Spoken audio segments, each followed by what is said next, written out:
physics knowledge. And then when we got into like navigation and instruments, it's like, you know, the first time you're seeing stuff and trying to figure out how certain systems work. This session is going to be focused on airport operations. It's well placed because we've already had our discussion on airspace and controlled airports versus non-controlled or non-towered airports. But you're going to find this material to be somewhat straightforward. There's really no math involved. Everything's pretty commonsensical. We're going to go over like you know, airport markings and airport lighting and different kind of things you're going to see around the airport environment. That hopefully once we talk about it here will make a lot of sense to you, and you'll probably review it, or no, you won't probably, you'll definitely review it when you get to the airplane and start your flight lessons. So with that said, I think we may end like 10 minutes, 15 minutes early based on the material I've put together. So what I thought we'd do is in the last 10 minutes, 10, 15 minutes, I would open it up to some of the other sessions. If you guys want to go over anything that wasn't exactly clear the first time we talked about it, or if you've got a punch list of questions maybe, or something that's been not totally clear that what we can review as a group. If not, that's totally cool too. I'm sure we'll find a way to use up the whole time. So with that,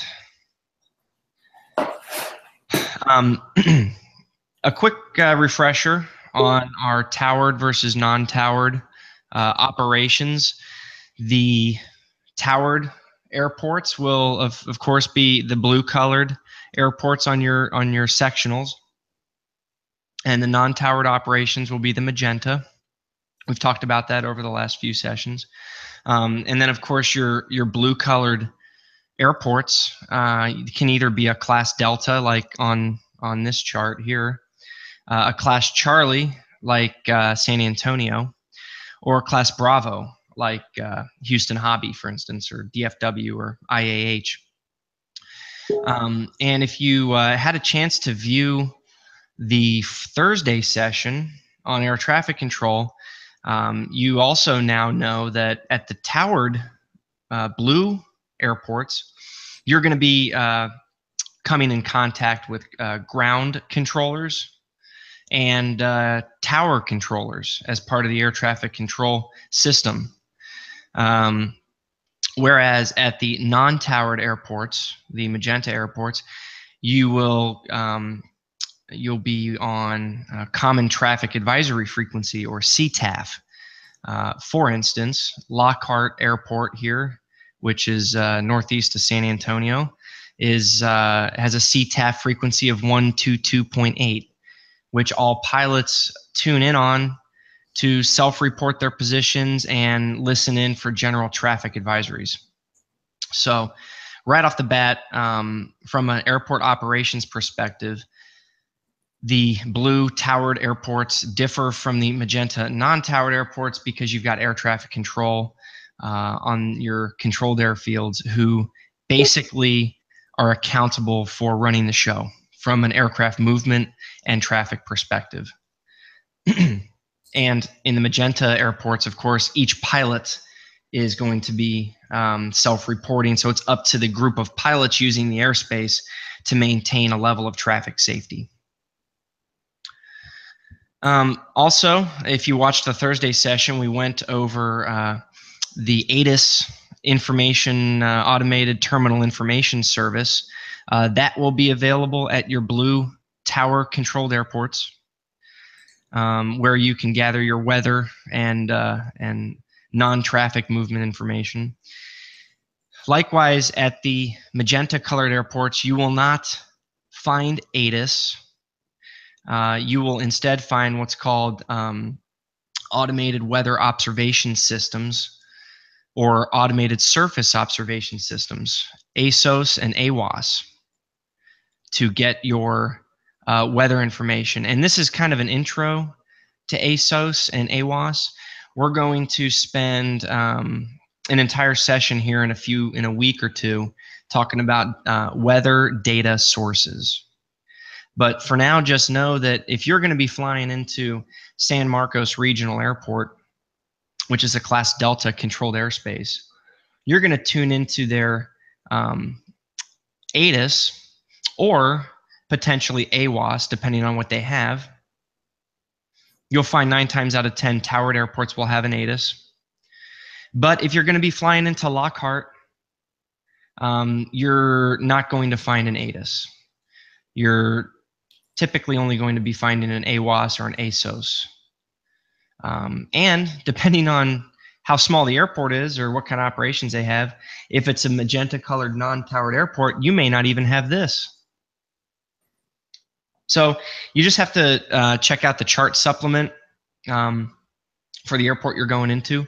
And in fact, why don't we just do that right now? Take a look at these 2 airports in the chart supplement.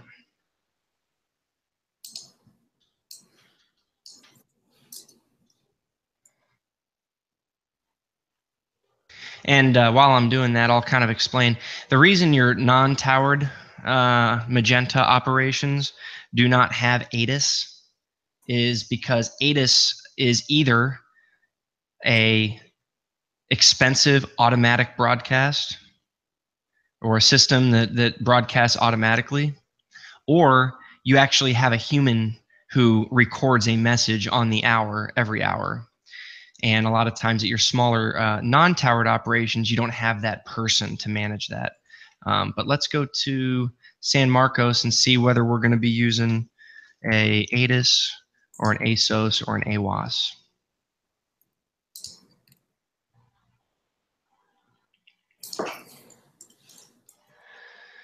Okay, so according to our chart supplement, although it's a Class Delta, we're not able to get an ATIS. We are going to be tuning into an AWAS, which is Automated Weather Observation System. So what we do is we would tune our two-way radio into 120.825, and we would listen to the broadcast. In fact, give me 2 seconds. I'm going to grab my phone because I'm going to dial that phone number and see if we can bring that up on the phone. 2 seconds.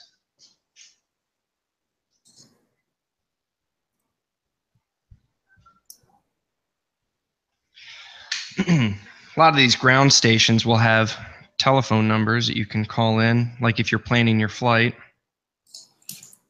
Let's see if this works. Sometimes they work, sometimes they don't.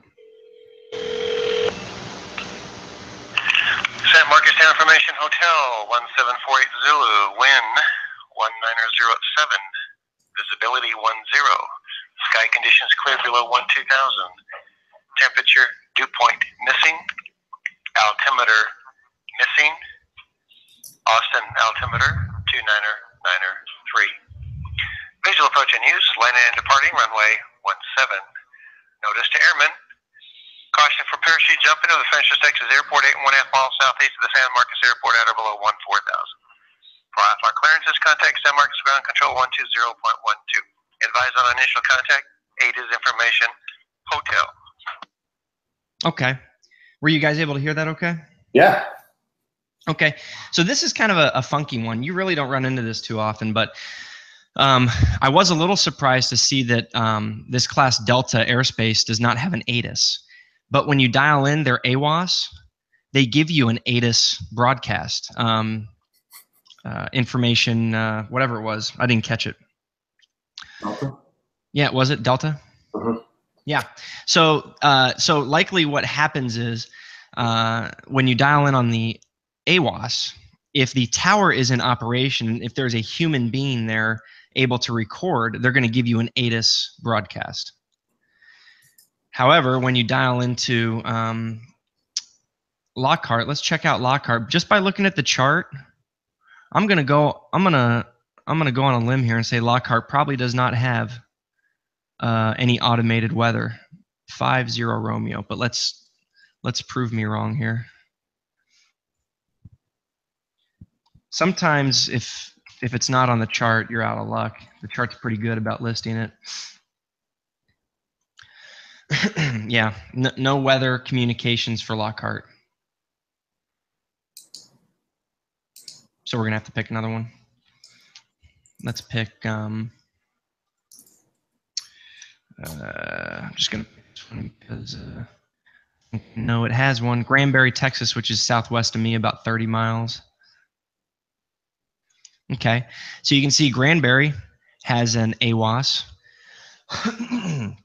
And so let's, just for point exercise, let's dial in that one and see what it sounds like compared to the last one we heard.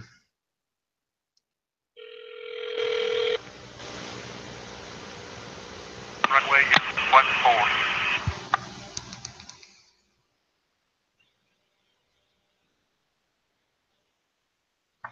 Granbury Municipal Airport. Automated weather observation. 1812. Zulu. Weather. Wind. Calm. Visibility. 10600. Scattered. 1700. Scattered. 8000. Scattered. Temperature 27 Celsius. Dew point 25. Altimeter 2996. Remarks. Density altitude 2400. Okay. So you can see that the AWAS is generally an automatic broadcast from a surface station. And we're going to go into more of that when we talk weather, but I just wanted to make that clear. A lot of times when you fly into controlled airfields, you're going to be listening to an ATIS. You're going to be working with tower and ground control from an airport operations perspective. And then for your non-towered operations, your common traffic advisory frequency is for self-reporting and traffic advisories when you're not flying into a towered field.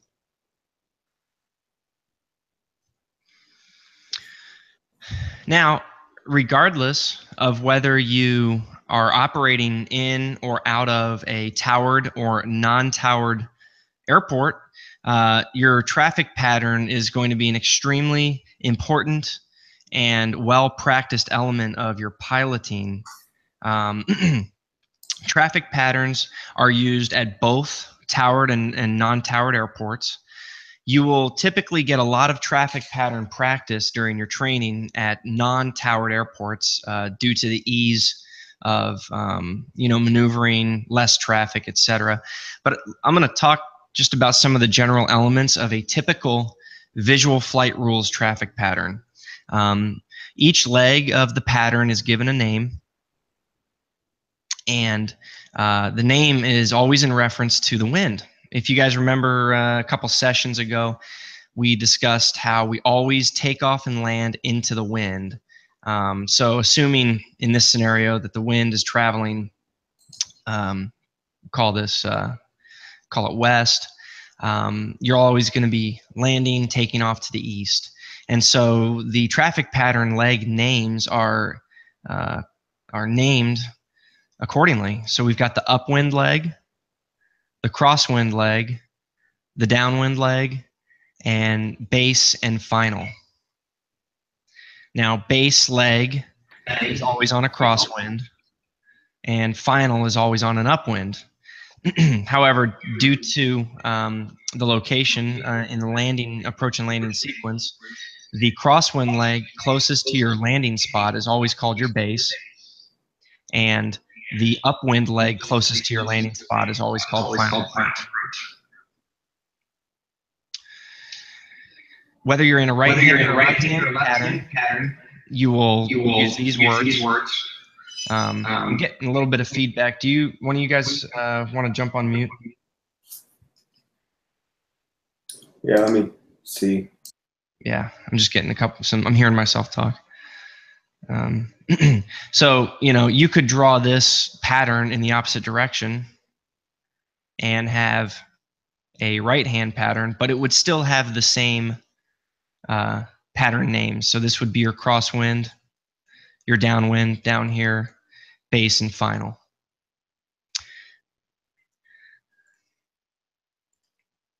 Now, the standard traffic pattern will always be left. So if in the absence of some sort of chart notation or language in the chart supplement, you're always going to assume a left-hand pattern. So all turns to the left. However, there are some airports that will have adjusted procedures. And so part of the flight planning process will be to study your chart supplement or check out your aviation sectional to ensure that you will be doing a standard traffic pattern. So for instance, we took a trip to Boulder, Colorado earlier this year, and they happen to have a right-hand pattern for runway 26. So you can easily tell that by looking at the sectional and having this RP designation for right pattern, and then the runway number, so runway 26. Similarly, in the chart supplement, if you look at runway 26 notes for Boulder, it'll tell you that it's got a right-hand traffic pattern. And the reason airports do this is typically for noise abatement.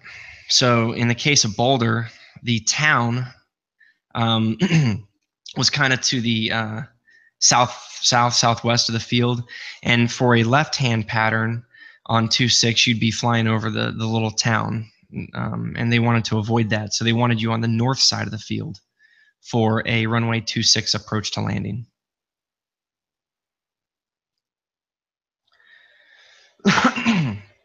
Now, the other important note that you're going to want to take with you to your written test and as you start your flying is how to enter a VFR traffic pattern. This actually has changed quite a bit over the past 10 years or so. And due to that, you still see a lot of, I'll call it bad habits or the old way of doing things. But the official way, or the officially accepted way that the FAA has published for entering a traffic pattern is the 45-degree entry to the downwind leg. And that really is the only way that they subscribe, the FAA subscribes to entering a traffic pattern. Now, this is pretty straightforward, but it can also be kind of difficult because, you know, how should you approach your traffic pattern if you're approaching the airport from, you know, in this case, southwest? You've got to find a way to get over to the other side of the airport so that you can enter your traffic pattern. And so what the FAA has suggested is if you're coming from the opposite downwind, opposite direction of downwind, such as anywhere down here, that you want to overfly the airport at 500 to 1,000 feet above the official traffic pattern altitude and make a course reversal to enter the traffic pattern. A lot of pilots don't do this because the old method of entering the traffic pattern was entering on a crosswind. So if I'm coming in from down here, let me clean this up. If I come in from down here, it used to be that you would just enter the pattern right here on a crosswind and, you know, come around for landing. But that's no longer an accepted practice. In fact, it's a frowned upon practice. However, it used to be an accepted practice, so a lot of people still do it. As you start your flight training, hopefully your flight instructor will teach you to either overfly the airport and do a course reversal to enter on a 45-degree angle, or if you're coming from, you know, a direction that makes it easy, you can easily enter a 45-degree approach. It makes sense? Let me show us a excerpt from the chart supplement that shows just another way to find out whether you're going to be using a right or left-hand pattern. I guess I didn't save it, so let's go to chart supplement. And one airport that I know of that has a right-hand pattern, it did when I flew there, Van Nuys. So here's the chart supplement for Van Nuys, California. It is a Class Delta airport. So there's a air traffic control, and you can see here there's the runway information, and you can see runway 34 right has a right traffic pattern. So just another way that you can find out what the traffic pattern direction is for the airport you're going to. A lot of times, if the airport has multiple runways, you will not see the right traffic pattern notation on the sectional. Not enough room. They'll put it in the chart supplement.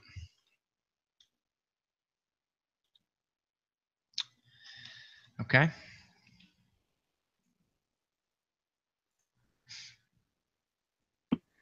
Adam, why was that the only one that had the directions for that, since there were other runways?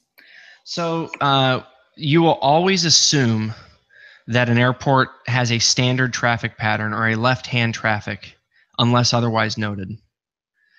So if you don't see, so for instance, runway 16 left, there's nothing noted as far as traffic pattern direction, so it's assumed to be left-hand.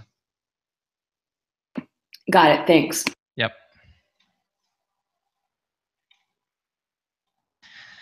Okay. So now that we kind of know how to look for traffic patterns, traffic pattern directions, what to assume as we're flying into our, maybe our cross-country airport, the next thing that we're going to want to be equipped to know is which runway we're going to use to land. And so as we've discussed, taking off and landing into the wind is preferred for aircraft performance reasons. So obviously, as we approach our airport for landing, determining what the wind is doing is of utmost importance. Of course, when we're doing our flight planning, we're going to want to know what the winds are forecast to do, just so we have a mental image of, which direction we're going to land. But that's not always the case when you get there. In fact, a lot of times when you get to an airport, it's maybe not the complete opposite direction, but it's generally not necessarily dead on to the forecast wind conditions. And as we've, in preparation for that discussion, we've discussed that the runways are numbered with regard to magnetic north. So, runway 27 is in a direction of 270 magnetic. Runway 36 is magnetic north. And so as we're studying wind forecasts, we will basically use the wind directions to help us determine what way we're going to land when we get to our airport. Once we get to that airport, of course, things change. The forecast never is 100% accurate. And so we're going to use a set of tools on the airport grounds to help us, solidify or potentially change our anticipated runway direction. There are three popular wind indicators, as they're called. One of which you're probably extremely familiar with, the windsock. The windsock is one. There is what's called a tetrahedron and a wind T. The tetrahedron and the wind T are these physical devices, usually constructed out of heavy plastic or wood, that are designed just like a windsock is to point into the wind. The windsock is the only wind indicator that kind of points with the wind. So if you look up at a windsock, it's always kind of blowing in the direction of the wind. Whereas the tetrahedron, just to reemphasize, your tetrahedron and your wind T kind of point into the wind. The goal here for the pilot is, the tetrahedron kind of looks like an airplane, just kind of give it some wings. And so this would be the direction that you're taking off and landing in. Same thing with the wind T. Whoever designed the wind T said, well, I want to make it look like an airplane. So whatever direction the wind T is facing is the direction you're going to be operating in from a takeoff and landing perspective. Along with these wind indicators, a lot of airports have traffic pattern indicators. The only one, I would say the only one that's in use today is what's called a segmented circle. And a lot of airports combined a segmented circle with a wind indicator. So you'll have your wind indicator here right in the middle, and then your segmented circle surrounding it. And what the segmented circle is meant to do is help a pilot who hasn't maybe done their cross-country flight planning 100%, is to help them or educate them on the traffic pattern direction. So, for example, this particular segmented circle is telling me that for runway 9, I have left-hand traffic. It kind of paints the traffic, it paints the crosswind traffic pattern portions for you. So if you wanted to, you could mentally complete the image of the traffic pattern here.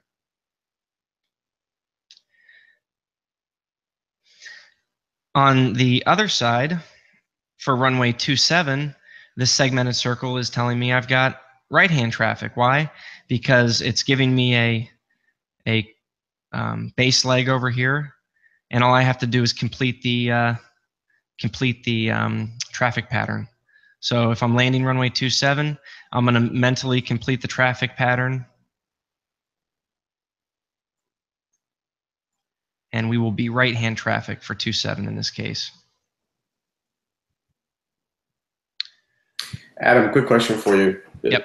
Going back to the California airport you referenced a minute ago, so this is a situation where they're trying to keep all planes on the same side of the airport, regardless of which direction you're landing on that particular runway. And I'll use this example, whether it's runway 9 or runway 27.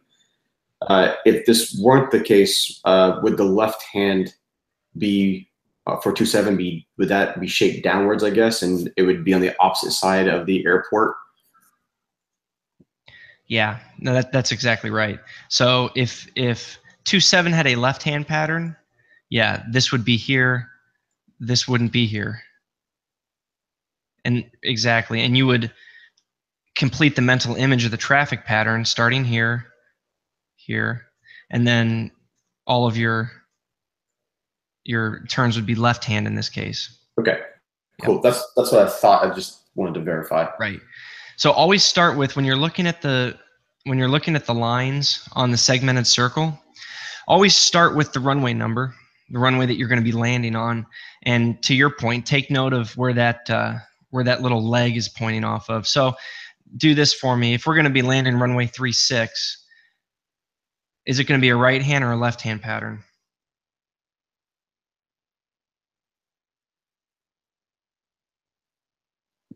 Right hand? Well, let's start here. So I know I'm going to be landing on runway 36. And here's my base leg right here. So I'm going to just go ahead and complete the mental image of the traffic pattern. Don't pay attention to this, because this could be different. I know that for base leg anyway, this segmented circle is telling me that I'm going to be flying this direction. So that means my entire pattern is going to have to be that direction. So 3-6 is going to be a left-hand turn pattern. Does that make sense? So it's not about whether the little arrow is pointing up. I think that's where I got confused, because when you did the example of 27, you said if it was a right hand, it wouldn't be pointing up, it would be pointing down.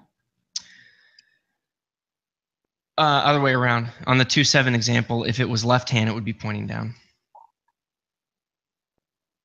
You always want to pretend. If I go back, let me go back here. Oops.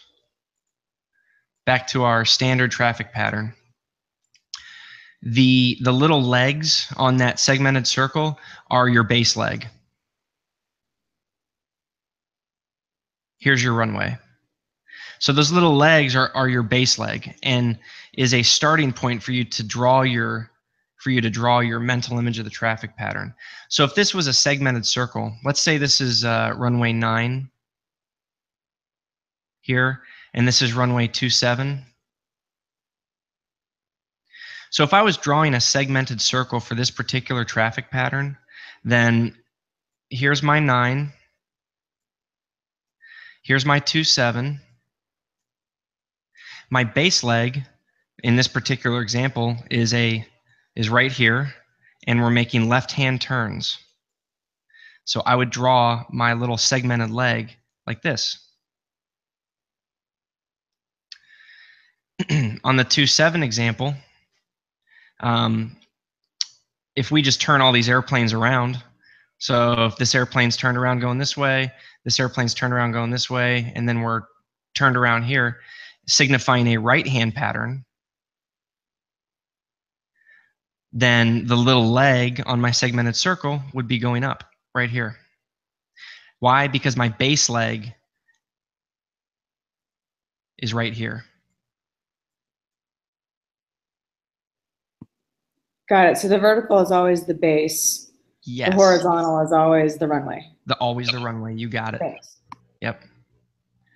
And so let's see. So in the example of, we haven't used 1/8 yet. So in the example of 1/8, here's my runway right here, and here's my base leg. And in order to get to my runway from my base leg, I'm going to have to make a right-hand turn. You can think of it that way, or you can complete the mental image of the traffic pattern. Here's my traffic pattern.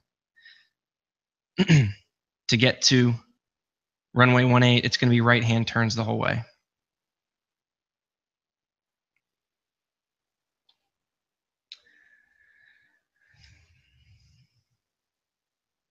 Does that make sense to you guys? Did it explain it clearly enough?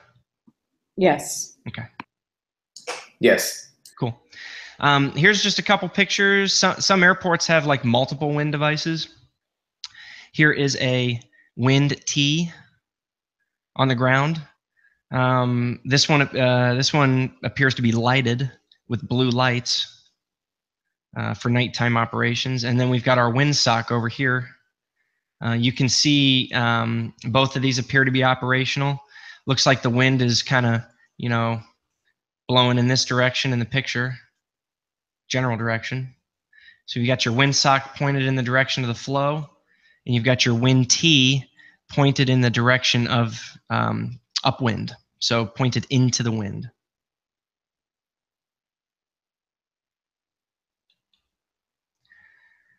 And here is an example of a tetrahedron. Now I don't have a windsock to help us validate wind, but since the tetrahedron is also designed to point into the wind, we can surmise that the wind is, basically flowing in this direction. Isn't that a windsock right at the side of it? I don't. Oh, right here. Oh, okay. Yeah, you got it. Yeah. So it looks like we're good to go. Looks like the windsock's working and the tetrahedron. So it's funny because you do have to be a little careful when you're doing your flying, especially into like really small airports. A lot of airports make no guarantee that their tetrahedron or their wind T are operational. Good example, I used to fly out of an airport up here in Fort Worth that the airport owner just didn't, it was a place to take off and land. He didn't do much to keep up with the operational maintenance of the airport. And it was just generally known by pilots that the tetrahedron didn't work. So windsocks are very popular. You're always, you're typically see a windsock, but my advice when you start your training, definitely get a wind forecast. Tune in to the AWOS or the ASOS, and your tetrahedron or your wind T should just be an extra validation of wind direction.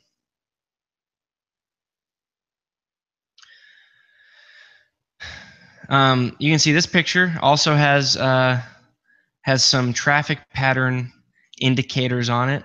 So if we just kind of make up some directions here, let's pretend this is, maybe this is runway 9er, and this will be runway 27.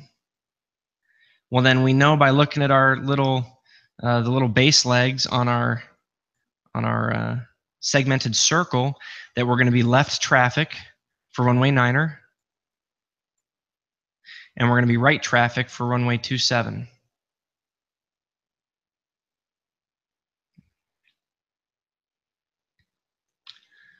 All right.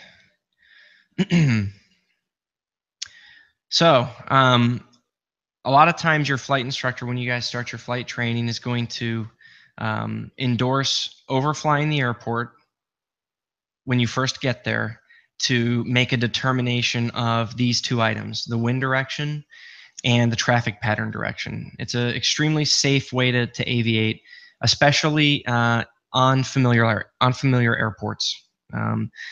If I have never been to an airport before, I'm always gonna overfly it 500 feet above the traffic pattern altitude, so I'm out of everybody's way. So I can validate my pre-flight planning on wind and traffic pattern.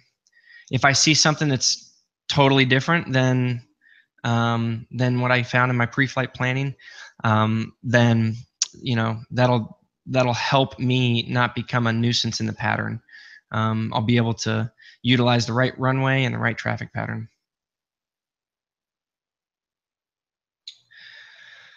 All right. So we've made it on the ground, or maybe we haven't taken off yet. Airport signage is a extremely important aspect of airport operations. It's also extremely intuitive. So there's no nothing special really to airport signage. The written test does ask. There is a question on the written test for almost every kind of airport sign. So you're gonna want to be well studied on this material. But the taxiway signs, the runway signs are all pretty intuitive. So taxiway signage, the taxiway that you're currently on will always be black with yellow lettering. And the taxiway that you may turn onto at an intersection will always be yellow with black lettering. So in this example here to the bottom left, you've got an airplane on taxiway Alpha approaching an intersection of Charlie and Alpha going in various directions. So Alpha's black. It's also yellow because it's an intersection exit. And Charlie's also yellow because that's an intersection exit that you can turn onto. So it's of utmost importance that you know which taxiway you're on, because a lot of times ground control at a tower controlled airport, may question you on your location if you call him. When you're transitioning from tower control over to ground, the first thing they're going to want to know is where you are. And so if you're kind of confused about where you are, always look up for the black sign with yellow lettering to tell you which taxiway you're currently on.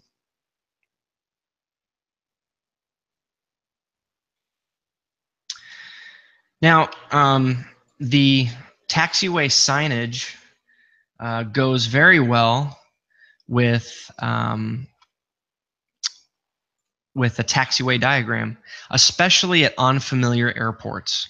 So if I'm going on a flight to an unfamiliar airport, I'm always going to take the taxi diagram with me for that unfamiliar airfield, just because air traffic control, if you're at a towered field, is typically not staffed to be able to walk you through every single intersection.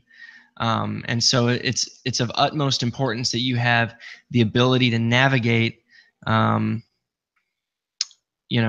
navigate your way around an airport. So here is, what is this? This is Houston, I guess. So IAH, Southwest Quadrant, taxiway diagram that shows runways, taxiways, different taxiway designations.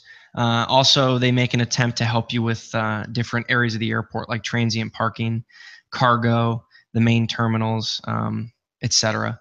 So if you're landing on 33 right at Houston, and the tower controller says plan on exiting the runway at Whiskey Juliet, then you've very easily have an idea of where you're going to be exiting the runway. once you make your way onto Whiskey Juliet, if the ground controller gives you like, 6 different taxiways that you need to use to get over to the other side of the airport, you can focus on one thing, and that is writing down everything he's telling you and not having to produce some mental image. So taxiway diagrams are extremely important for unfamiliar airports.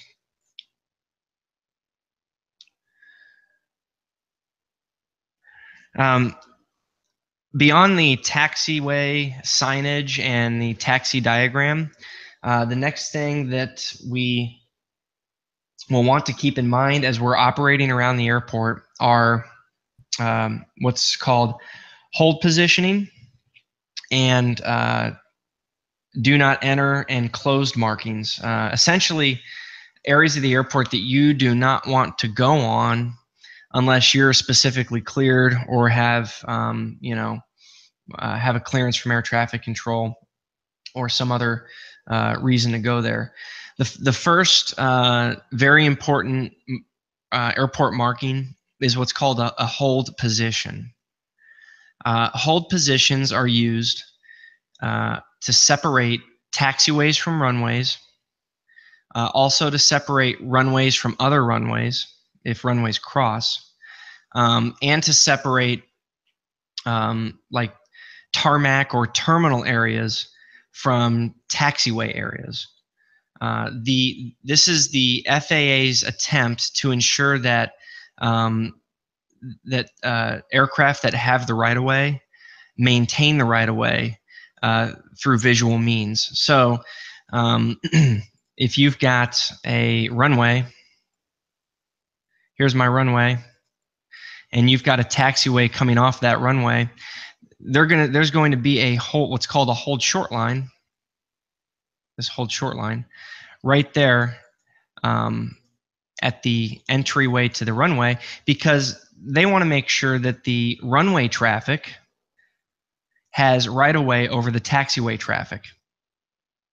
And so similar to driving your car on the road, the side of the marking that has the hashes has the right of way.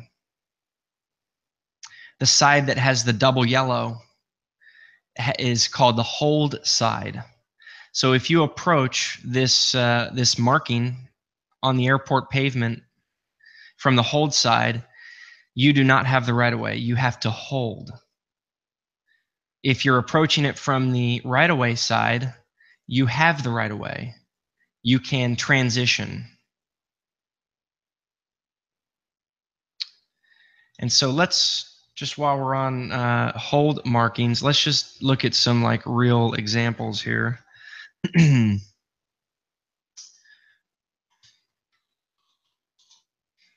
So we'll just go to an airport here, Meacham Airport, which is a Class Delta airport near me. We'll look at some hold markings. So right away, you see the entryway to the runway 16 has a hold marking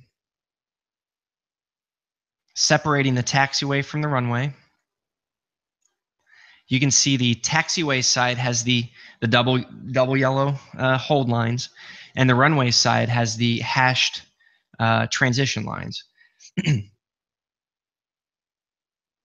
And every taxiway will have this. Every taxiway runway transition will have this. So if you're landing your airplane, let's say you're landing your airplane here on runway 34, and you touch down and you're coming off, and air traffic control tells you to turn off on this taxiway. I'm not sure what it is. They'll say November 1, 2, 3, 4, turn taxiway X-ray and contact ground. Well, you're going to exit the runway, transition across the hold line onto the taxiway and contact ground. Quite the opposite if you are taxiing. Air traffic control is likely going to tell you taxi runway 34 and hold. How do you know which way to go on the taxiway when you have the pass through? Is it you just go wherever you want to go, or Not so at a controlled airfield, you are going to taxi on the taxiways they tell you to taxi on. so going back to your example a minute ago, you land on runway 34 and proceed onto taxiway X-ray. Because you have the dash lines on the runway side, you can proceed onto the taxiway. But which way do you go in this situation? Do you swing left? Do you swing right? Do you hold and wait for ground to give you instruction? Yep, right there. You hold and wait for ground to give you instruction. Even if you have the pass through.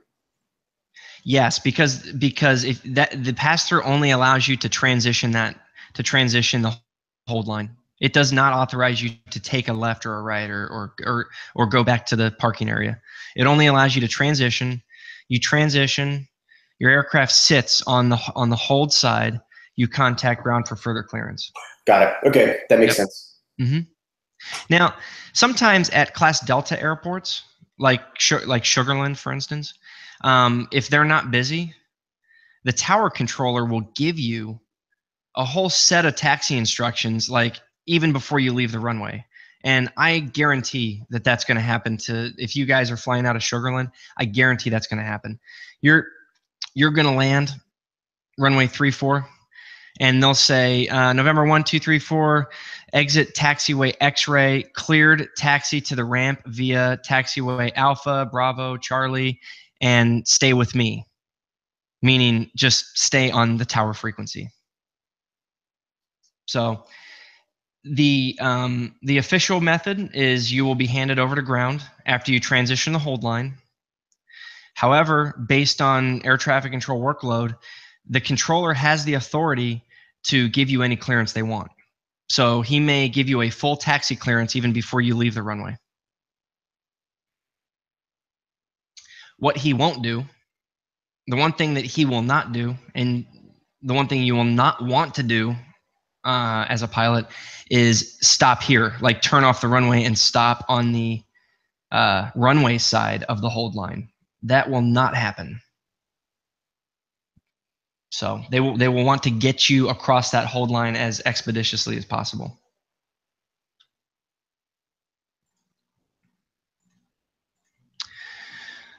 Oh, by the way, I might have stated this in the last session, the Thursday session, but all hold instructions and clearances have to be repeated to air traffic control. So if air traffic control tells you exit runway at taxiway X-ray, hold for further instruction, you have to repeat that instruction. You have to say, exit taxiway X-ray, and we will hold for further instruction. Or if they say November 1, 2, 3, 4, taxi to runway 16 via Alpha, hold at taxiway Charlie, you have to repeat that hold instruction. That is a non-negotiable recitation of a clearance. You have to repeat all hold instructions. The do not enter sign, very simply, means that you shall not take your aircraft to the other side of that sign. You typically see this sign when a taxiway turns into like a dirt path or a road or something, something where you just don't need to go. And this differs from the taxiway termination sign. Airport will put up a taxiway ending or termination sign, this is called, when the taxiway ends, even though it looks like it continues. So just know that if you see this sign, you cannot go past it. Similar to the do not enter sign, but this sign just has a different meaning.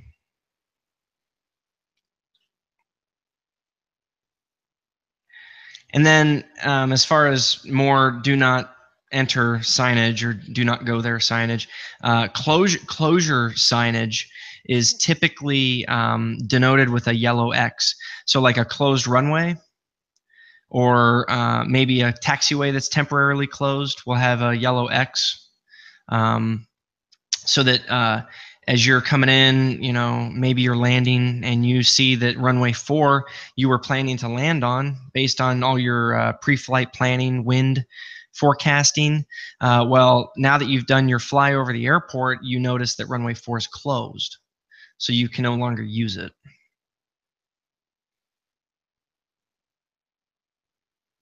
For your written test, and it's the reason I put it up here on the screen, you will have to know the difference between the do not enter sign and the taxiway end or taxiway termination sign.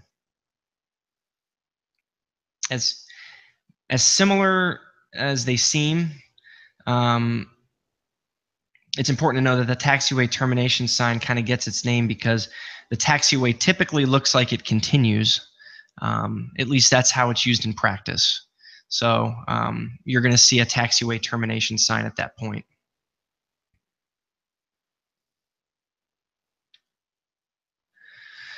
Okay, everything pretty clear for you guys on hold positioning? That's 99% of your interaction with airport signage will be hold positioning because it's a huge safety element, and you know, if you were to bust a hold clearance, it would, you know, could be bad depending on the mood of the controller.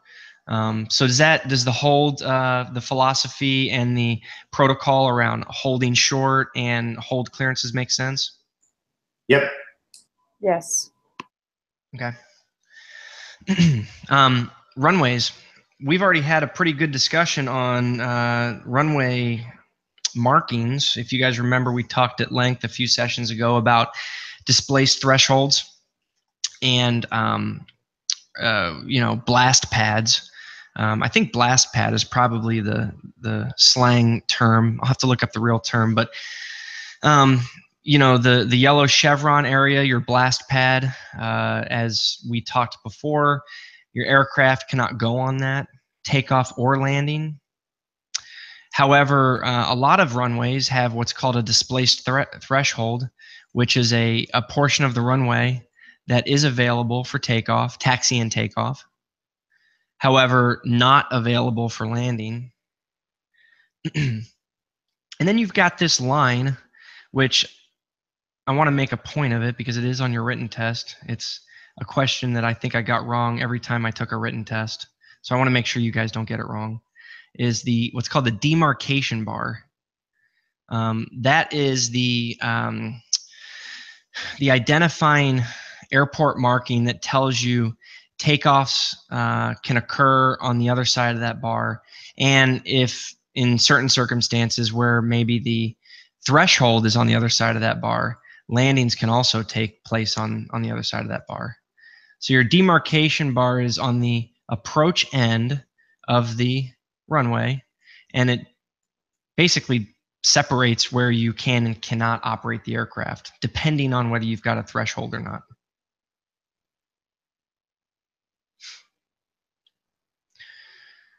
If there is a taxiway here, you can obviously taxi your aircraft onto the displaced threshold for takeoff, but you cannot land your airplane in this area. It's not designed to take the load of a landing aircraft.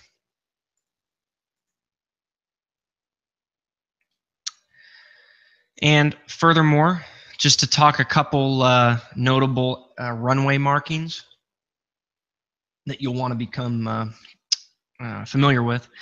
You've got your threshold, and you've got your center line. So your threshold is the official beginning of the landing portion of the runway. It's always identified with these white bars. And just for a little trivia, do you guys know what the significance of the white bars are? No, actually, I don't. Any guesses? Any wild guesses? I guess I should maybe get more specific. The number of white bars. The distance of the runway? Close, extremely close. The number of white bars in the threshold area denotes how wide the runway is. Okay, got it. Yeah, Yeah, so it's 25 feet for every bar on one half of the runway. So I've got 1, 2, 3, 4, 5, 6. So what is that, 175? No, 150. 150. Yeah, 150, yeah. So 150. Yep. So this runway happens to be 150 feet wide. And of course, our number is magnetic. So this is 270 magnetic.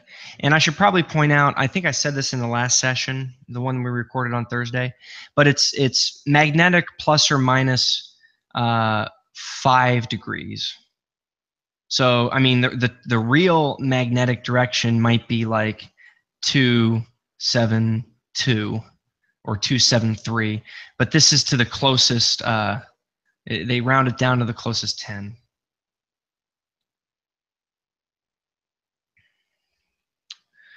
We've got our touchdown zone right here. So you should ideally touch your aircraft down in this zone, especially if you're like flying a jet or something. Because when you're flying, the faster you're flying on approach, obviously the more runway you're going to need to stop. And then you've got what's called your aiming point, which is the thick white box within the touchdown zone.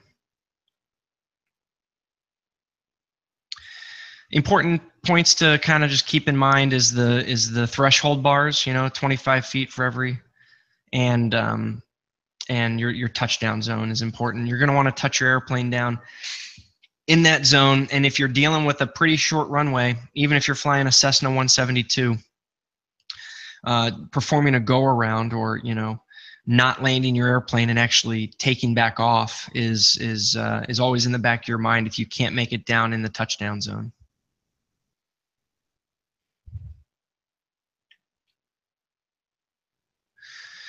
All right, since we're talking runways, there is a topic that is tested for and taught and in the back of everyone's mind when you're landing at a big airport, notably at a big airport, and that's called land and hold short operations. Have you guys ever heard of LAHSO, land and hold short operations, at all? Yes. Okay. I ran into it recently on something I was reading. Okay. Yeah, you wouldn't. You definitely. I mean, land and hold short operations are used all the time in commercial aviation, Class Bravo airports. Use them quite a bit. And as passengers on those flights, you typically not involved. You're not flying the airplane, obviously, but sometimes you'll touch down at an airport that has crossing runways or some other significant obstacle down the runway, and your pilot will get on the brakes real hard and try to stop the airplane before what's called the hold short point. So here we go again. Here's these hold short airport markings, right? You've got the hold side here, and you've got the transition side here, and here's my runway. And essentially what this marking says is this is the land and hold short point for this runway because runway 3618 is right here. So when land and hold short operations are in effect, the pilot has got to stop his airplane right here after a landing. Land and hold short operations are not always in effect, but if they are in effect, that is the point at which you need to stop your airplane. And let's go over here and take a look at some real life examples. I don't think Meacham's going to have one, but I know a very popular one is, I believe, Midway Airport in Chicago. They've got a couple runways that cross each other. I believe land and hold short operations are very popular there. So let's see. I'm looking at runway 13 left on the screen, and there is a land and hold short marker right there, smack in the middle of the runway. To protect operations on runway 22 right. So if you're landing your Cessna 172 and you get a landing clearance on 13 left at midway, and the controller says November 1, 2, 3, 4 cleared for landing, 13 left, land and hold short operations in effect, then you have to recite the clearance. Midway tower, November 1, 2, 3, 4, cleared to land, 13 left, land and hold short. You have to recite that hold clearance. And then it's up to you to stop your airplane before that hold short line. Is that even possible? That doesn't look like a very no, it doesn't. Distance. It doesn't look. It looks quite impossible, actually. Just like otter, where you can take that thing down to next to no speed. Yeah. But your Cessna 172 might be able to do it. I doubt your Boeing 737 can, though. Yeah. But these airports, they've got to get their, they've got to be versatile. They handle little guys like us, and so it might be possible to stop your airplane in that distance. And just for point of exercise, we might even be able to. Sometimes the chart supplement has the distances. So let's check this out. Was that 13 left?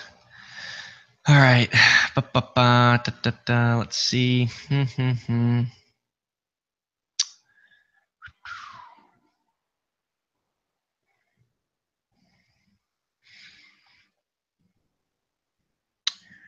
Does not appear to be in here. Usually there's a section that calls out land and hold short distances. And what this tells me is that they probably don't use land and hold short that often. Because as we're going to learn here in a minute, it's up to the pilot. It's not up to air traffic control.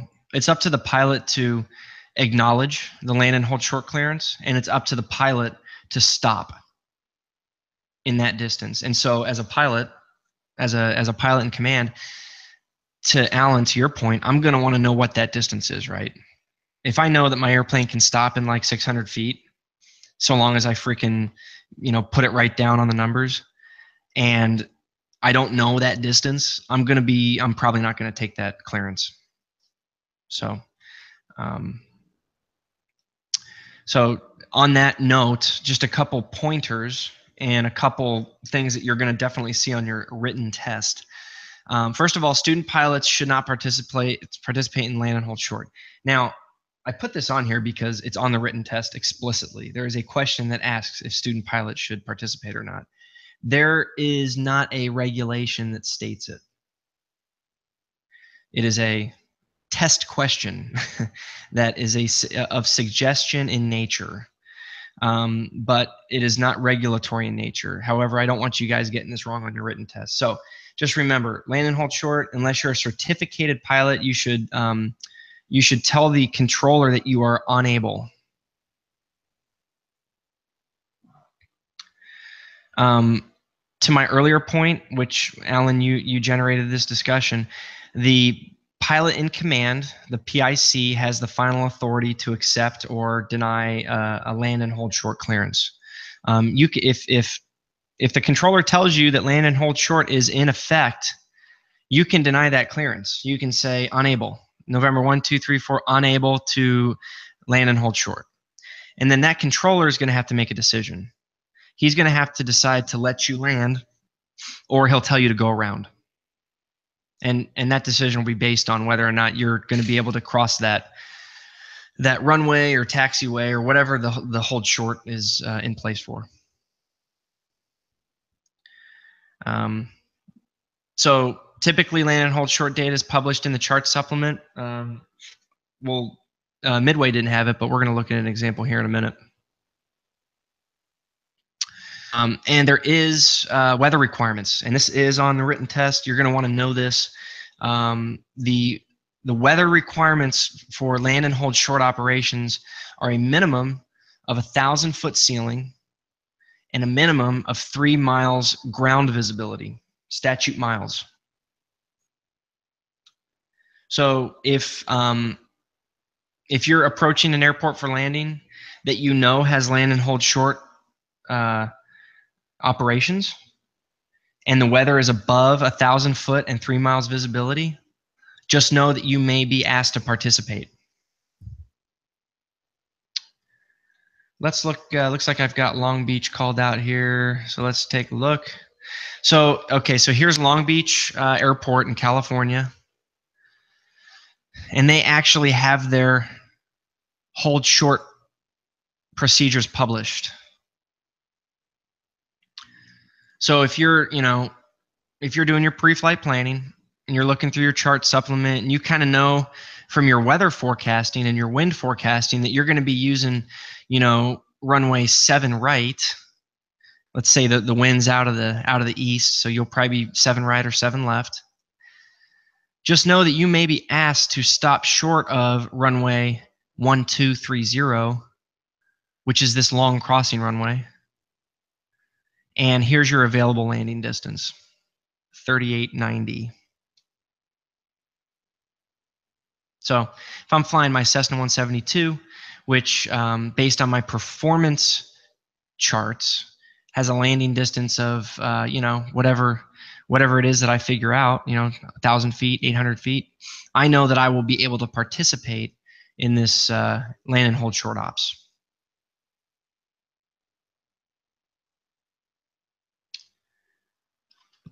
Adam, is that typically based in, airports and cities or more congested areas? It's the first indication that you're going to have to deal with it is going to be crossing runways. That'll be the very first indication, because typically, if an airport doesn't have a crossing runway, or 2 runways rather, 2 or more runways that cross, the controllers don't have any real reason to hold you short on your landing. The next item that you would want to look for is if a portion of a runway is closed. I know right now at an airport that's close by to me, so Alliance Airport, they're doing major runway construction. They are doing major runway construction on this particular runway here, runway 34 right. And in the notices to airmen, they've got the runway closed past like this taxiway here. And so they've got land and hold short operations in effect indefinitely while like this portion of the runway is getting repaired or extended or whatever the heck they're doing. So why don't they have that big yellow X on it that you showed us earlier? Well, this is just like a Google Maps. I don't know when this is dated. Yeah, the example I just gave was just temporary. I think they've got it shut. I think they've got the runway under construction for like 2 months. Got it. Yeah. So the example I just gave was not permanent in nature. It was, they have land and hold short operations at this particular airport while they repair the the northern third of this runway. But in the notice to airmen in the NOTAM, they've published the landing distance available. So if you're landing like a jet and you're not sure if you're going to be able to perform a land and hold short operation on that runway, you would read the notice to airmen and see what the available landing distance is. But to your question, typically land and hold short operations exist because of crossing runways. San Francisco is a good example of an airport that has a lot of crossing runways. But I'm not sure off the top of my head if they have land and hold short operations. I don't markings on the runway. So perhaps they don't have any land and hold short operations, but yeah, you will get to know the chart supplement pretty well. And as you're making your way through the airport information, just you put a couple different factors together, you know, crossing runways and the chart supplement. If you've got land and hold short data like we did on Chicago Midway, just mentally prepare to be asked to participate. You can always deny it. You can always say, you know, Long Beach Tower, unable for land and hold short, and then they'll determine what to do with your landing.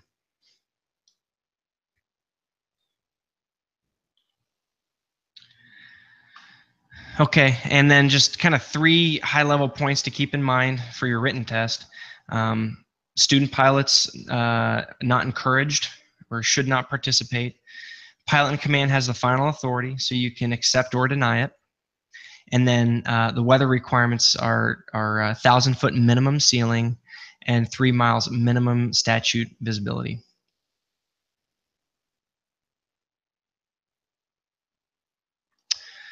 All right, I'm going to transition and talk and go from airport markings to airport lights.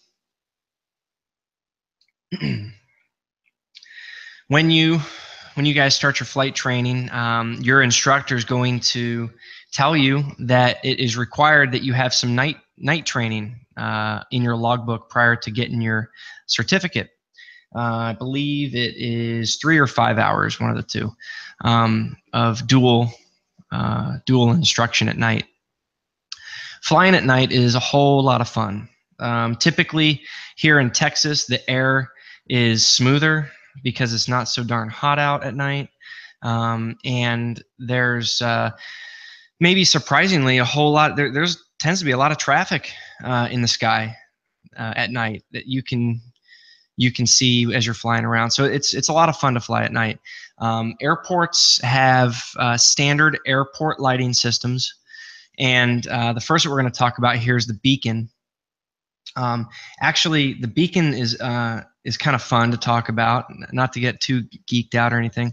But even before you start your flight training, after this particular session, the next commercial flight you take, I guarantee you're going to be staring out the window if it's a night flight looking for beacons. Airport beacons are alternating green and white. So your typical airport will have an alternating green and white beacon down here on the left-hand side of the screen, bottom left-hand side of the screen.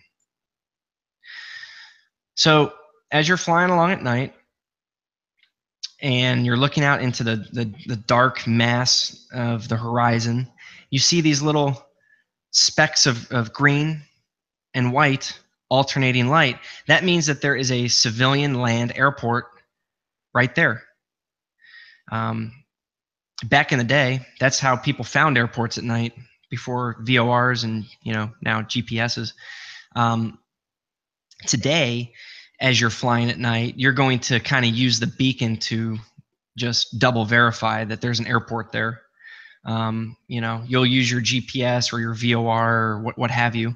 And as you're approaching the airport from, say, 10, 15, 20 miles, you'll start to see that beacon. Different types of airports have different colors. So a water port or a water airport is going to be alternating yellow and white.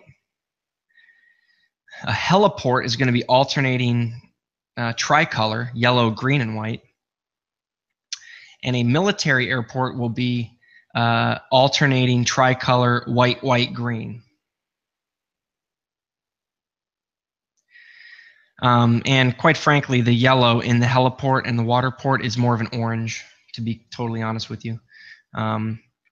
But it's very easy to pick out, to differentiate between an airport and a water port and an airport and a heliport. So yeah, next time you guys are up, if you haven't started your flight training yet, like Chris, when you take your flight back from Europe, I guarantee you're going to stick your head out the window and look for a airport beacon. Cool, will do. Yep. For the written test, just a pointer on the written test. The questions on the written test will take on the form of, for instance, you're approaching an airport for landing, and you see 2 white lights followed by a green light on the beacon. And what does this mean? And the correct answer would be you're approaching a military airport. So there are questions on the written test of this nature. So just a heads up there. Taxiways and other ground markings for nighttime airport operations. Again, another one you can kind of check out next time you're on a commercial flight. Taxiways are outlined in blue lights, and taxiway center lines, if the airport is equipped, will have green lights. Most large airports, Class Bravo and Class Charlie, and some Class Delta, will have centerline taxiway lights, green lights. Most all airports that have airport lighting will have the blue taxiway edge lights. The lights will transition to yellow as you approach a major runway intersection. And hold short lights, you will typically see flashing beacons or flashing lights. Before I started notating on the slide, I think this thing actually was working.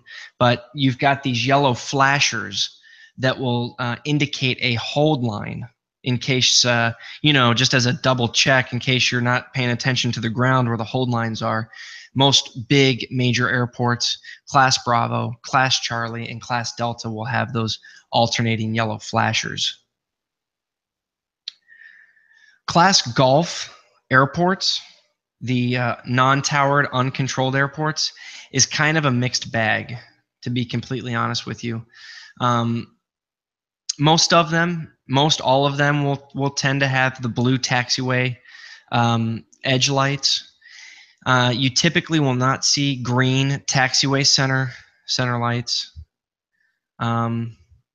You typically definitely will not see any sort of hold line flashers, and you typically definitely will not see yellow lights approaching a runway.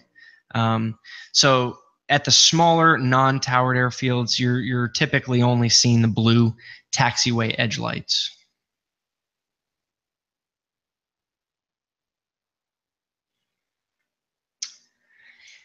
And here's just a picture that I got. I'm not sure which airport this is, but you can see the blue taxiway edge lighting.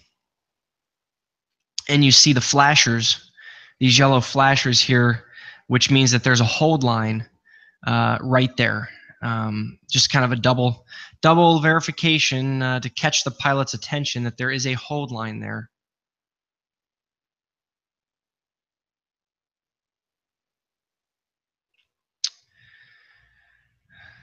All right. Runway lighting. There's two discussions to be had here. One is the runway lighting itself for night operations, and the other is what we call visual slope indicators. Visual slope indicators are a visual lighting system near/next to the runway that help a pilot navigate his or her way down the runway approach glide path. The glide path being the altitude angle at which the pilot will go from pattern altitude or approach altitude down to a safe and successful landing. The visual slope indicator is a lighting system that, depending on what color the pilot sees at his specific altitude, will give him or her feedback that they are above, on, or below the approach glide path, which from a successful landing perspective is very important. A lot of times you guys will start to hear, a successful landing requires a successful approach. It's completely true. So the first one we're going to talk about here is the VASI, vertical approach slope indicator. It's a set of two lights And depending on runway size, they break it up into 4 lights, but it's essentially 2 light bars or 2 separate lighting systems that give off a different color depending on where you are on the glide path, above, below, or on glide path. And here is what they look like. It's a far bar versus a near bar orientation. And if you're below glide path, it's going to signal all red. The far bars and the near bars are both going to be blood red, meaning you are below where you should be based on distance. If you're perfectly on glide path, meaning you are at the appropriate altitude, I'm gonna draw a side view here. Here's our runway. Here's the threshold, start of the runway threshold. And here is the glide path. And if your airplane is on glide path, you're going to see white bars on the near bar, and you're going to see red on the far bar, meaning you're on glide path. For the prior example, if your airplane is like way down here, you're going to see all red, meaning you are below the glide path. If you happen to be above glide path, way up here, you're going to see all white. And the way that these devices work is it's just simple angles that they've got set up. It's not computerized or anything special. These light devices have special angle structures, essentially, similar to when you're like approaching a traffic light intersection. Sometimes whoever set up the traffic light designs the traffic lights so that you can only see them when you're like super close to the intersection. This is the same idea. Whoever sets these up knows what the glide path angle is and will ensure that the pilot sees all red if they're below, white red if they're on, and all white if they're above. So that's the VASI. Questions there? Does that make sense? It makes sense, but where is this indicator? It is. One of the is. instruments on the plane? Yep. No. It's actually sorry. It's actually on the side of the runway.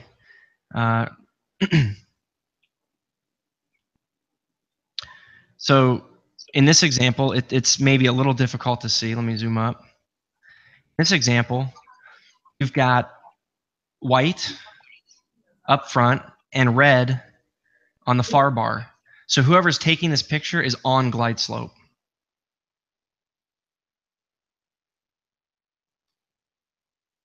Let me see if I can search for a better picture.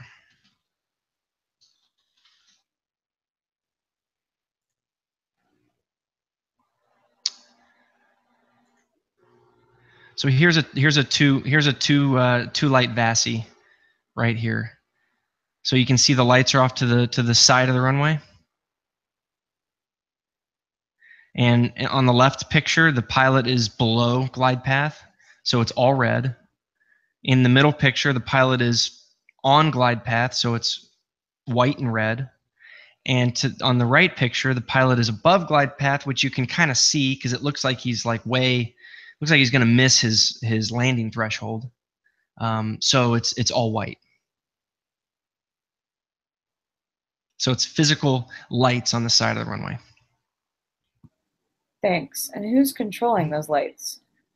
Nobody. It's when they set them up at such an angle so that when you're at these various glide paths, those are the colors you see. Oh, okay. Yeah, they've got these like little angle trays in them so that if you're at a certain level physically on the glide path, you only see red or you only see white.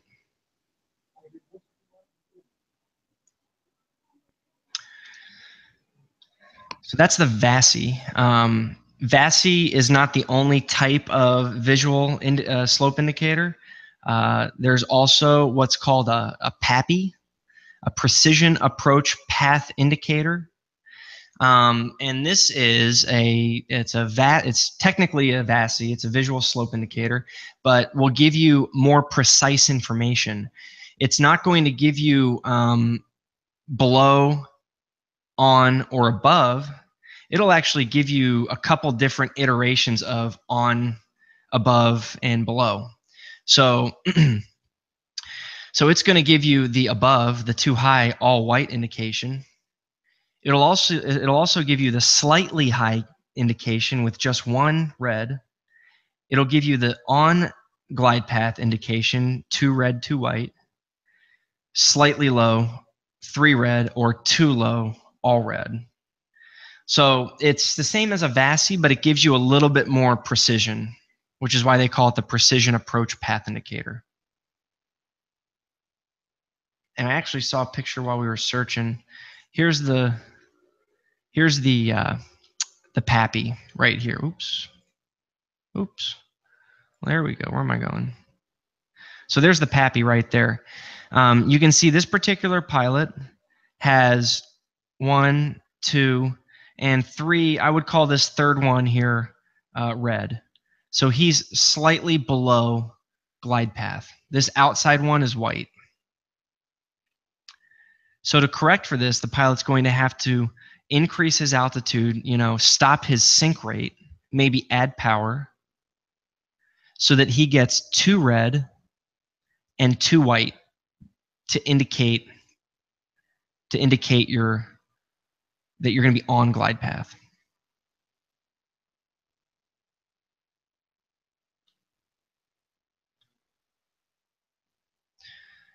So VASI and PAPI are the two, I'll say, very extremely popular forms of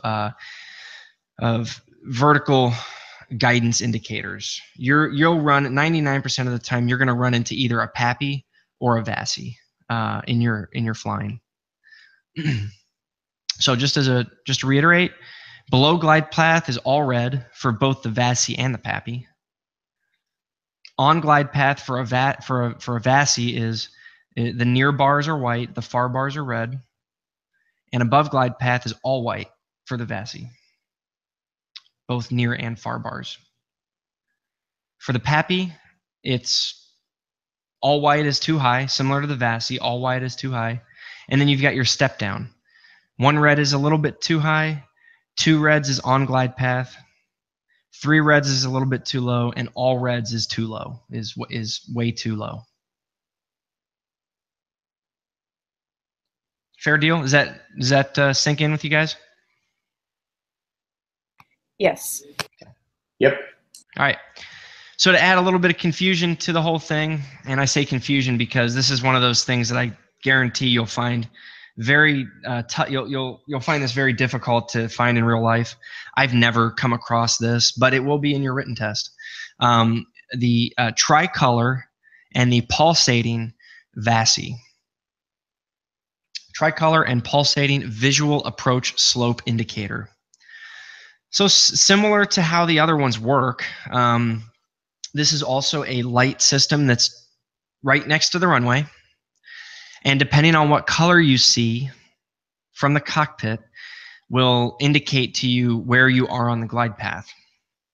So on the tricolor, you've got yellow, green, and red, amber, green, and red.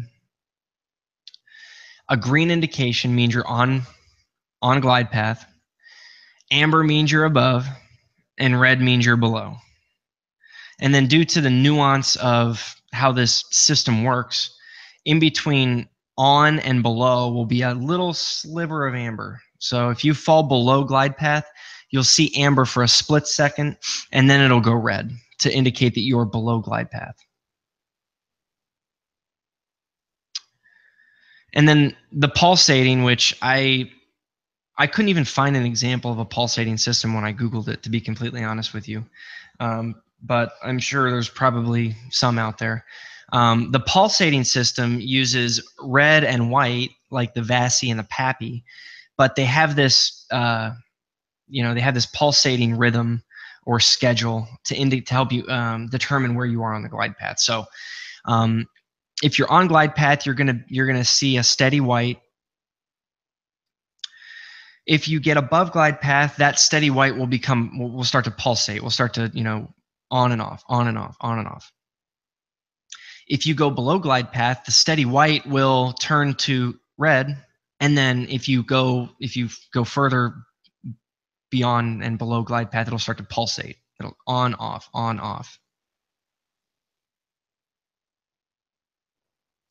So definitely need to study up on these two particular versions of the VASI. But 5 years from now, when we talk to each other, we'll have to talk. We'll have to find out if any of us have actually run into this in real life. I have not yet.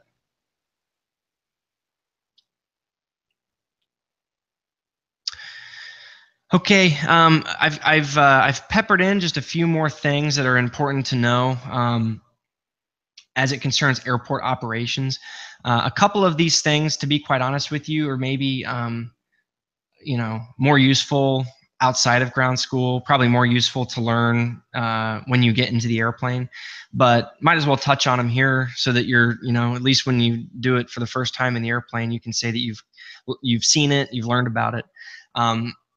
Taxi surface operations with regard to wind.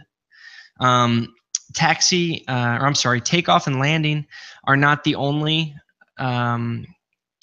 phases of flight where we're concerned about wind. Taxi, we are actually also concerned about the direction of the wind, especially if the wind is relatively stiff.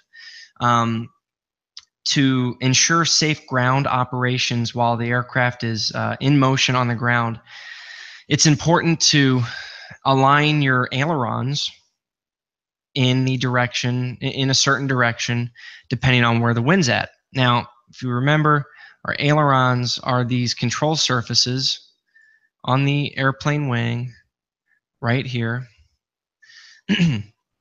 And if you remember from our discussion on aircraft systems, if this is my yoke, if I turn my yoke to the left, then my left aileron goes up. And if I turn my yoke to the right, my right aileron goes up. So as you're taxiing, you're going to want to know whether you're taxiing in a headwind or a tailwind, and whether that headwind or tailwind is quartering, meaning, is it a headwind from the right, or is it a quartering headwind from the left, or tailwind from the right, tailwind from the left? Because you're going to want your aileron to be positioned such that a strong gust of wind would not flip your airplane over. It wouldn't pick that wing up and flip it over on its wingtip. So, for example, if we've got a quartering headwind from the right, we're going to want to position this aileron, the right aileron, up so that any wind interaction on that aileron will push the wing to the ground. It'll create a downforce on the wing. And how do we do that? We use right turn on our yoke or our control stick. So right turn on the control stick will pick this aileron up, and the wind will hit that aileron and create downforce on this side of the airplane. Conversely, if we weren't careful about that, and we instead turned our yoke to the left to where this aileron was pointed down, the wind could hit that aileron and pick the airplane up. We don't want that to happen. So depending on where the wind's coming, you want to be mindful of how your ailerons are positioned for safe ground operation. And your instructor will probably have a very easy way of memorizing, of creating some muscle memory around crosswind taxiing. So when you jump in the airplane, you can either use a memory system or, this chart's great. I flew with this chart in my little pilot bag for several years, just so that when I got to the airport and I knew there were strong gusty wind conditions, I didn't have to memorize anything. I just had this right here. Any questions on this, guys? No. All right. And aircraft lighting. We talked about airport lighting as it concerns airport operations at night. It is extremely important to have the discussion on aircraft lighting. We talked about aircraft lighting as it concerns aircraft systems. We all know that the aircraft's lights are part of the electrical system. But when you're doing your night flying, you're going to want to know when you see airplanes in the sky at night, which direction they're traveling. When you fly during the daytime, which is going to be the majority of your flying when you start, you'll go flying on days and you'll think to yourself, where are all the airplanes? Like, I'm the only guy up here. Maybe the radios are quiet and the skies don't look busy at all. But man, when you fly at night, you can see everybody because everybody has their aircraft lights on. It is literally, when you're near a huge terminal area like Houston or DFW, it is a mess of airplanes. So it's very important to know, based on what you see outside the cockpit, it's very important to relate that to what direction the traffic may be traveling. You've got a red navigation light on the pilot side of the airplane and a green navigation light on the co-pilot side of the airplane. And you've also got a beacon, strobe light or beacon, flashing beacon, somewhere on the fuselage, either the roof of the fuselage, or sometimes they're on the vertical stabilizer. And then finally, you also have a white light on the back of the aircraft, on the tail. Sometimes, and this is perfectly legal, sometimes you'll see the white light on the back of one of the wings, or sometimes it's on both of them. A lot of new commercial airliners have 3 white lights, one on the back of the wingtip, one on the other wingtip, and one on the back of the tail. But there's the 3 commonalities are red, green, white somewhere, and a beacon. I guess that's 4 commonalities. But nav lights, beacon, and white light. And the reason we want to become extremely familiar with this is because different scenarios during your night flying, you're going to see like these lights flying through the sky. You're not going to be able to see the airplanes. So by looking at the lights, you'll have to determine what direction that aircraft is moving. So for instance, probably the easiest one is you see out the cockpit straight ahead of you a green and a red. Well, based on where the lights are on the airplane, that signifies that that particular traffic is coming at you straight on. The red nav light, the green nav light means that that airplane is right here and it is flying directly at you. On the other side, if you see the white light and the green and red lights are flip-flopped, red on the left, green on the right, that means that airplane is flying away from you. And then the left and right movements, very similar, very similar here. You don't see the red light, you only see the green light. Well, that means that you must be looking at the side of the traffic. Same with the red. If you don't see the green light, you only see the red light. It must mean you're only looking at one side of the traffic. So it must be moving in that direction. So, in this case, you're looking at the aircraft's red nav light. That must mean it's moving that way. If you're seeing the green nav light, moving that way. So as you prepare to do your night training, you want to pull this slide out. This is very helpful. Bring it with you. You may not actually like pick it up while you're in the cockpit, but you want to know that as you're flying along, especially as you get out into the rural areas where there's not as much terrestrial lighting as city lights, you definitely will not be able to see airplanes. You'll only be able to see their lighting systems. So this is an excellent guide to help you understand which direction that aircraft may be traveling.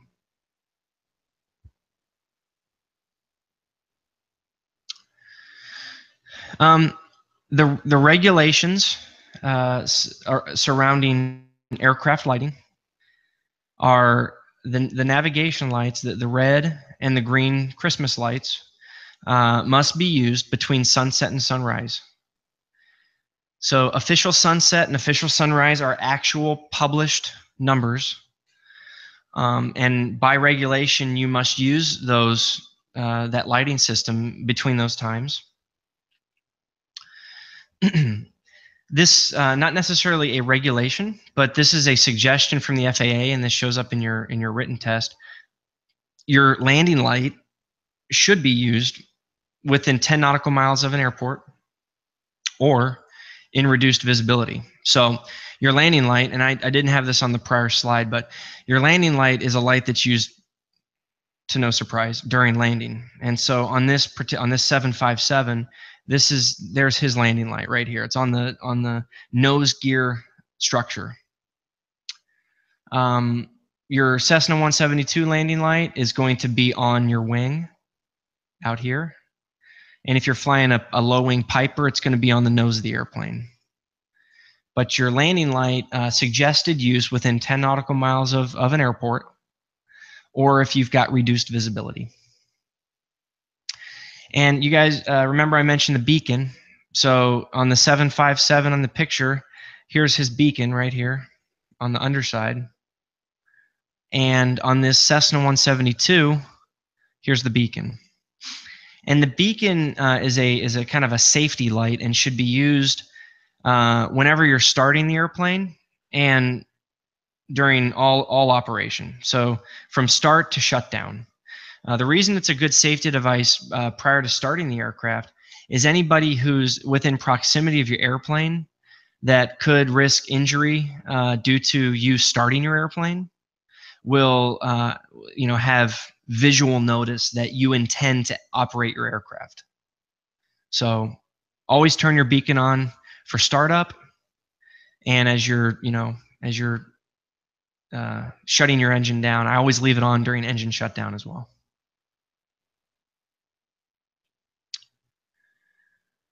And I think that's it on aircraft lighting. Any questions on aircraft lighting, guys? Is there any rhyme or reason as to why the beacon, or when it's underneath the plane and when it's above the plane? I don't believe there's any regulations on that. I might be completely wrong. A lot of airliners will have, if you notice, we'll have the beacon on the belly and another beacon up top.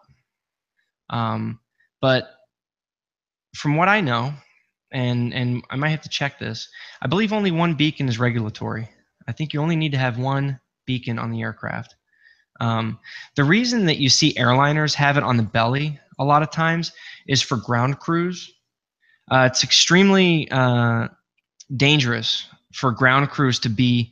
I'm gonna try to draw this here, but for ground crews to be in this general vicinity because of the engines during engine operation. So the beacon allows the ground crews to know that the engines are either operating or they're about to be operating.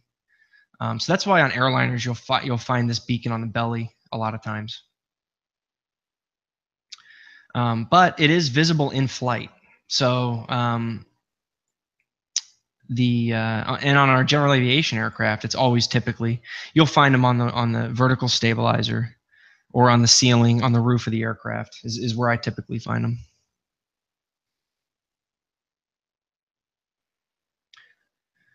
Okay. I've got an additional slide here on air traffic control light gun signals.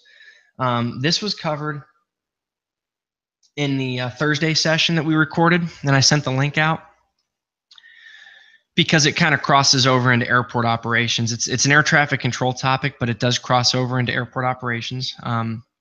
If you guys haven't seen that session, that recorded session yet, we don't need to go over this. You know, we'll save the surprise for then. But if you guys had any questions on it, I wanted to cover them here. I do have some questions. Yeah, go. So the questions for me are, one, where typically would you find a light gun? And two, how does a plane know that that particular signal is for that particular plane? Using the scenario that comms are down, let's say there's 3 planes in a pattern. How does a plane know that, you know, the steady green is for it versus another plane in the pattern as well? So the light gun, for the first question, the light gun will always come from the tower. And the light guns that I've seen, I've actually never encountered this in real life. I've never been given light gun signals, but the videos that I've seen and the light gun operation that I've seen during training it's a special light that you can't see unless you're like, you know, dead on plus or minus 5 degrees. So if you're an airplane in the vicinity of other airplanes, you've got to be like extremely close to the target airplane to see that light. Okay. Yep. So a little bit like the Vasi and the Poppy, it's angle matters. Angle completely matters. Yeah. You're not going to if you're not within plus or minus a few degrees of the Vasi or the Poppy, you're not going to see it. Yeah, it's completely angle dependent. Same with this light gun signal. Now, what will be a little, you know, what is important to know, if you've got a lost communication situation with a tower, whether the tower's lost communications altogether or just the pilot, and there's like a holding pattern. I think if you watched the session on Thursday, I talked a scenario where you've got airplanes in a holding pattern, right? You're typically not going to be able to have dozens and dozens of airplanes in a holding pattern waiting for a light gun signal because they're probably all going to see the light gun signal. That's why in my example I gave, you've got like a 2 holding pattern scenario where approach will clear a certain airplane out of a holding pattern into another holding pattern where they wait for the light gun signal. So they're the only one in the holding pattern. If that makes sense. If you haven't watched the video yet, it makes no sense to you. I have watched it, and okay. That was my question, right? Because in your example, I saw the 2 different holding patterns, and you talked about how one could move from one to the next, and that would be lining it up for approach. And that's why I was like, well, how does a single plane know to leave the first pattern to go to the second pattern and then potentially land? And I was trying to figure out, and you answered my question. Unless you just happen to be right in sight with that other plane, you're not going to see the same thing. Right. The other thing to keep in mind in that example, and if I didn't make it clear, I apologize, but in that example, approach control was still in positive contact with all the airplanes in the first holding pattern. Got it. Yeah, and so the situation would be you're sitting in that holding pattern with, like, let's say 5 other airplanes, and approach control has given each airplane an expected, what they call an expected,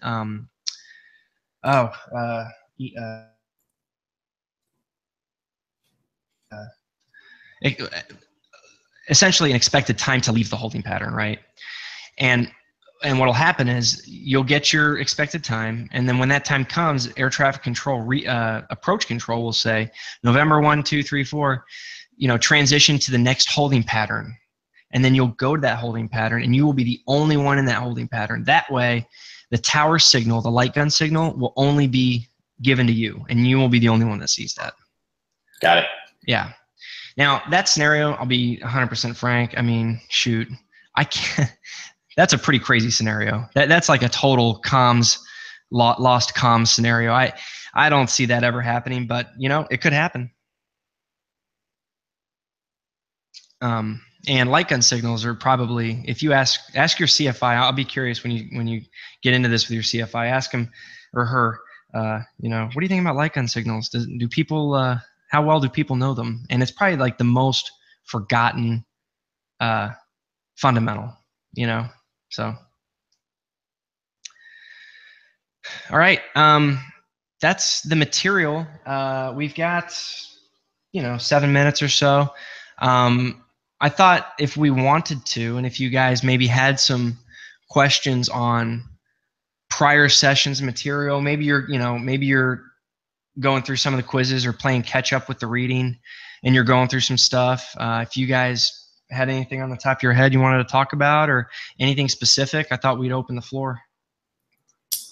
Yeah, I had a question from the quiz. I need to pull it back up to find which one it was. Give me just a minute to do that. Mm-hmm. I didn't see the answers posted, so I wasn't able to work through that. Let me get back to which wrong one. Just a second. Yeah, I'm pulling up the quizzes now.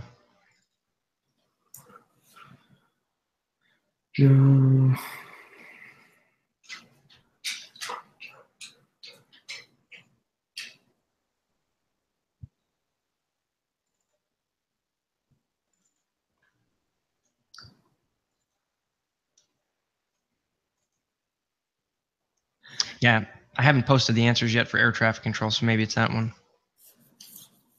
Yeah, no, I'm trying to remember what question it was that I was wanting to ask. So going back through all of them.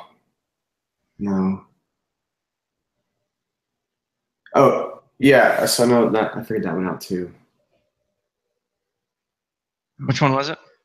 For a second there, I thought it was when an air traffic controller issues radar traffic information in relation to the 12-hour clock, the reference to controller users is the aircraft's ground track, right? Yes, it is. Hold on. Does that one make sense to you?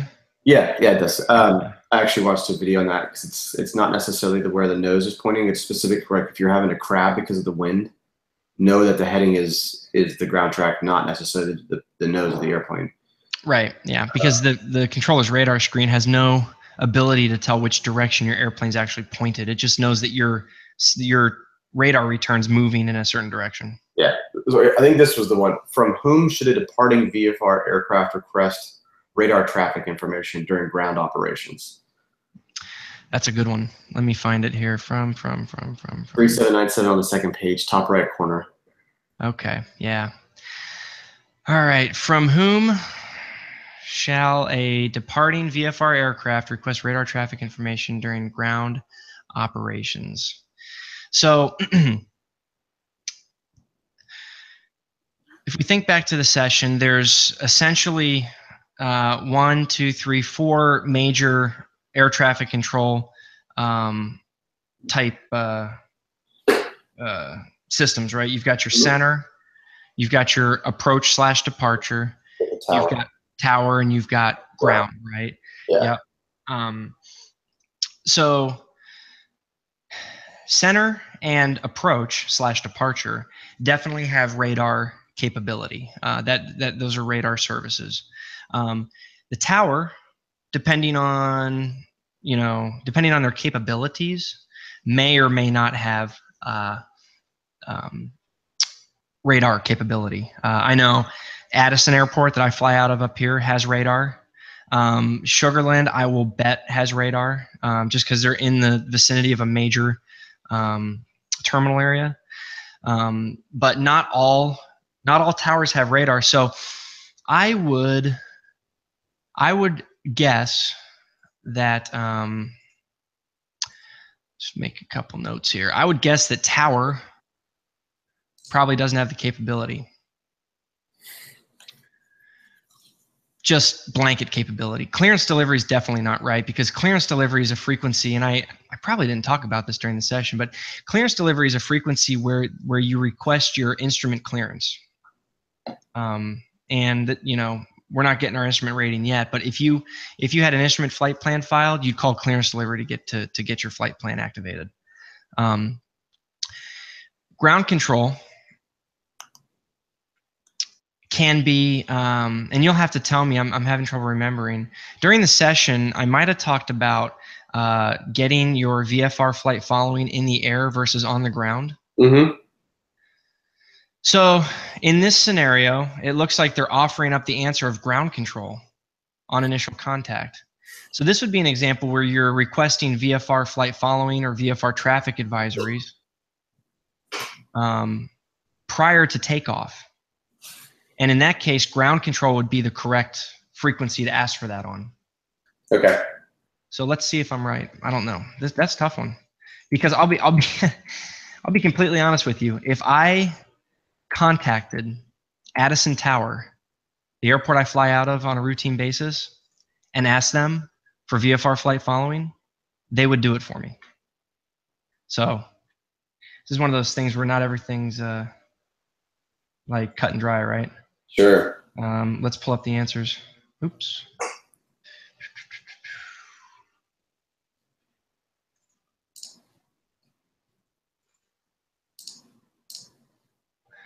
All right. What 3796 was it? Yes. Let's see. In addition to the use of radar for the control of IFR aircraft, all commissioned radar facilities provide safety alerts, traffic advisories, limiting vectoring. Radar facilities are not responsible for weather information. Well, that doesn't even answer the question, does it? Maybe no. It's 3797. Sorry, the one above that. Are encouraged to request radar traffic by notifying ground control. There you go. Initial contact. Yep. Direction of flight. Cool. Yeah. So yeah, VFR and they again, this is just the FAA testing for you. They try to trick you a little bit, but what this is asking you is VFR flight following, but they use the term VFR aircraft radar traffic information. Like they try to just kind of make it a little tricky on you, right? Yeah. You can also, if you're in the air, you would talk to departure or approach for VFR flight following. Yes. In fact, that's who you would ask, depending on where you are. Let me pull up this. This will be quick. But if you remember this chart in the last training, yeah, dude. You're either going to be flying in an approach departure area, right? Or you're going to be flying in a center controlled area, one of the two. So if you're flying in an approach departure controlled area, you're going to call them up and ask for flight following. Right. If you're outside of their jurisdiction in the center controlled area, you're going to call them up. And it's the same service. It's just different controlling agency. Right. Oh. Okay. I have one more question. There's actually the very first question on there. I've seen this one in a couple of the practice questions I've been leveraging for some of the test prep software, where it'll give you the name of an airport like McAllister Flight Service, and it says which is the proper phraseology. Now, the only reason I think I got this one right is because I know that you call it your aircraft, you give your full tail number, and that the only one that really did that right was A. But this whole question of, is it radio, is it departure, is it station, is it service station? Like, how do you know which one to use?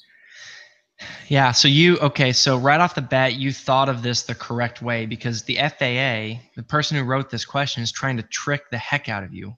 Because to me, I read this question the first time and I'm like, well, shoot, this doesn't sound right because he's calling flight service. That doesn't make any sense. But they're not trying to test you on that. They're trying to test you on what you just said. So answer A, McAllister Radio, Hawk 666 Charlie Bravo, receiving Ardmore Vortec, over. Well, the first thing I think of is, well, I'm not calling flight service for that reason. Like, that's so stupid. So that must be wrong. But then I read the rest of them and I realize it's not. McAllister Station, Hawk 66CB. So right away, you know, this is wrong. Yeah, exactly. Yep. McAllister Flight Service Station, Hawk November, 6 Charlie Bravo. It's not the full call sign. That's wrong. But you never do initial contact, right? You usually wait until the recipient, like one of the four, shorten it for you, and that's when you know you can drop down to the last three. That's what I've seen. Exactly. No, that's totally right. They're gonna, you know, their whole philosophy is like, you know, we can make part of the question wrong as long as it's, or part of the answer wrong, but if it's the best answer, then you got to pick it, right? Yeah. So Okay, cool. So that was my question. So they were just trying to be difficult. The point was not that initial name that you give who you're calling. It's more of how you identify yourself. Yep, that's what they're trying to test on. Yeah, my honest opinion is, if you're going to tell somebody where you are, or that you're receiving a VOR signal, flight service doesn't really care about that. So I'm not sure why you'd be calling flight service, but the person who wrote the question doesn't care about that. They only care about what you just said. Yep. Yeah. Okay, cool. Right on. All right. But Chris, in anything answering you A- want to?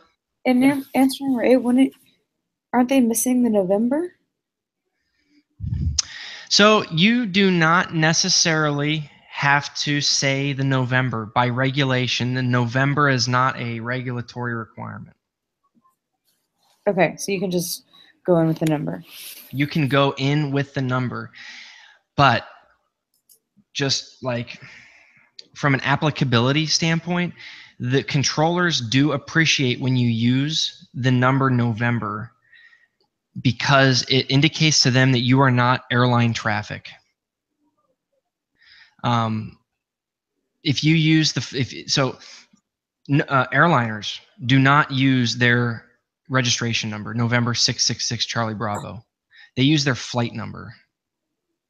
So that's a good way for, if you call up and say, hey, I'm November 666 Charlie Bravo, the controller automatically thinks you're either like a business jet or you're a Cessna, and he can put you in a certain mental category. So in practice, this will be something you ask your flight instructor what they prefer, but in practice, I always use my November. Okay. Yep. All right. You guys, any other questions, things you want to go over? That was the main stuff. Okay. Chris? Yeah, I'm good. Good. All right. I will generate some quiz questions. I will post the quiz answers for Thursday's stuff. And then as things come up, you guys know the drill. Just if you guys have any issues, let me know. Will do. Thank you. Cool, thanks. Yep. Thanks, guys. See you later. All right. Bye.